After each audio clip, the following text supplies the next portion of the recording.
qu'est-ce qui s'est passé avec le marché immobilier en février? Est-ce qu'on a eu une hécatombe comme certaines personnes prédisaient? C'est ce qu'on va discuter aujourd'hui à Sans filtre.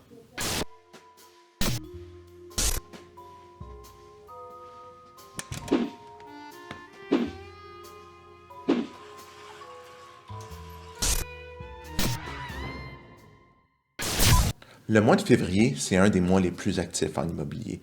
Je dirais à peu près le troisième mois. Comparé à 2022, on a eu des baisses d'environ 30 à 35 du nombre de ventes. Donc, oui, c'est des bonnes baisses de ventes, mais il y a encore de l'activité dans le marché immobilier. Puis je vous dirais que c'est quand même assez semblable là, partout dans la province. Il y a des régions que ça peut être moins 25 d'autres moins 38 mais il n'y a pas de région qui s'est vraiment très démarquée en termes de changement de nombre de ventes par rapport à la moyenne.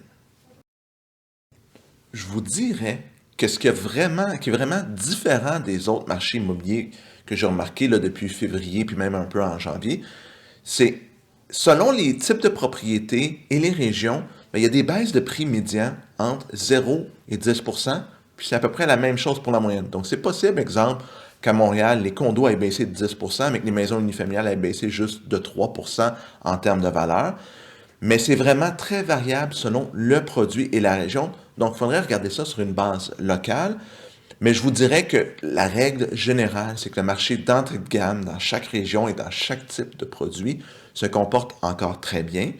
Le milieu de gamme, il souffre un peu plus, mais est-ce que ce milieu de gamme-là va se rattraper dans les prochains mois? C'est ce que je surveille. Et l'autre gamme, lui, continue à suivre son petit train, c'est-à-dire, il n'est pas bon, il n'est pas mauvais, ça se vend encore bien, parce que ces gens-là sont beaucoup moins affectés par les changements de taux d'intérêt. Est-ce qu'il y a encore de la surenchère? Ça arrive, évidemment, ça va arriver si la propriété est vraiment sous-inscrite, mais les très beaux produits, vraiment au bon prix, peuvent encore aller en surenchère, mais on est très loin des folies des dernières années, là. Je pense que la plus grosse surenchère que j'ai vue depuis le début 2023, c'est 7 à 8 sur une maison qui était bien inscrite, qui était parfaite. Puis quand je dis je pensais qu'elle était bien inscrite, clairement, elle était peut-être sous-inscrite de quelques pourcents. Mais je vous dirais que la surenchère est de plus en plus rare. Puis ce qu'on voit, c'est que pour qu'il y ait de la surenchère, faut qu'on soit dans du produit clé en main, au bon prix, dans le bon marché. La surenchère à Montréal ne sera pas la même qu'à Laval, ne sera pas la même que sur la Rive-Sud. Donc, ça devient de plus en plus rare et de plus en plus niché. Ce qu'on remarque aussi, qu'on ne voyait pas dans les dernières années, c'est le retour en force des 72 heures, des offres conditionnelles à la vente des maisons, puis aussi beaucoup de promesses d'achat qui tombent suite à l'inspection ou au financement. Il y a 2 ans, souvent, le monde, c'était « Ah, l'inspection, ça sert à rien ». Mais je vous dirais présentement, là, ça doit être environ une maison sur 5 qui, à l'inspection, il y a des négociations, des baisses de prix ou même des annulations. Je l'ai vécu personnellement en février sur 2 inscriptions, 2 fois des offres qui se sont annulées suite à l'inspection. Donc, ça revient. Les gens, les acheteurs sont de plus en plus exigeants sur l'état de la maison. Ils vont tolérer certaines imperfections, mais dès que ça commence à être moindrement important comparativement en 2020, 2021, début 2022, bien, les gens n'hésiteront pas à se retirer des transactions parce qu'ils commencent à avoir du choix sur le marché.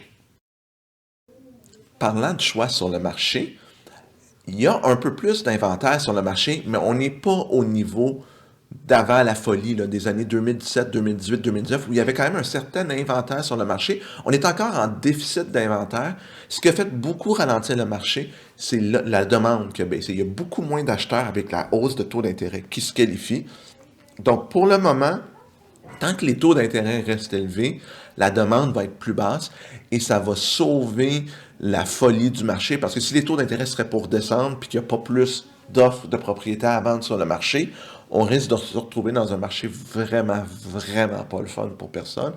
Mais avec les taux d'intérêt où ils sont, ça contrôle le marché, ça annule les hausses de prix possibles et ça réduit de beaucoup la compétition.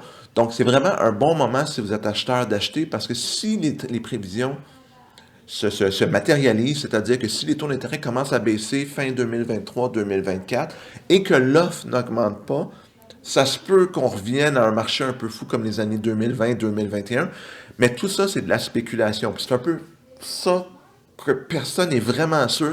Ça va être quoi les tendances dans les prochaines années, dans les prochains mois? Ce que je surveille dans les prochains mois, comme je disais précédemment, ça va être est-ce qu'il va y avoir une hausse d'inventaire, une hausse ou une baisse de la demande. Là, les taux d'intérêt semblent stables pour le moment. Est-ce qu'on s'enligne vers une baisse ou est-ce qu'on va recommencer les hausses? C'est vraiment ce qui va influencer le marché pour l'été 2023 et l'automne 2023. Et c'est vraiment ce qui va être important de surveiller. Donc, surveiller vraiment toutes les nouvelles économiques qui peuvent avoir un impact sur l'offre et la demande dans le marché immobilier. J'espère que vous avez aimé la capsule. Si vous avez des questions, mettez-les en commentaire, ça va me faire plaisir d'y répondre. Si vous avez aimé la vidéo, un pouce en l'air, comme vous le savez, c'est toujours apprécié. Puis on se revoit la semaine prochaine pour une autre capsule. À bientôt tout le monde!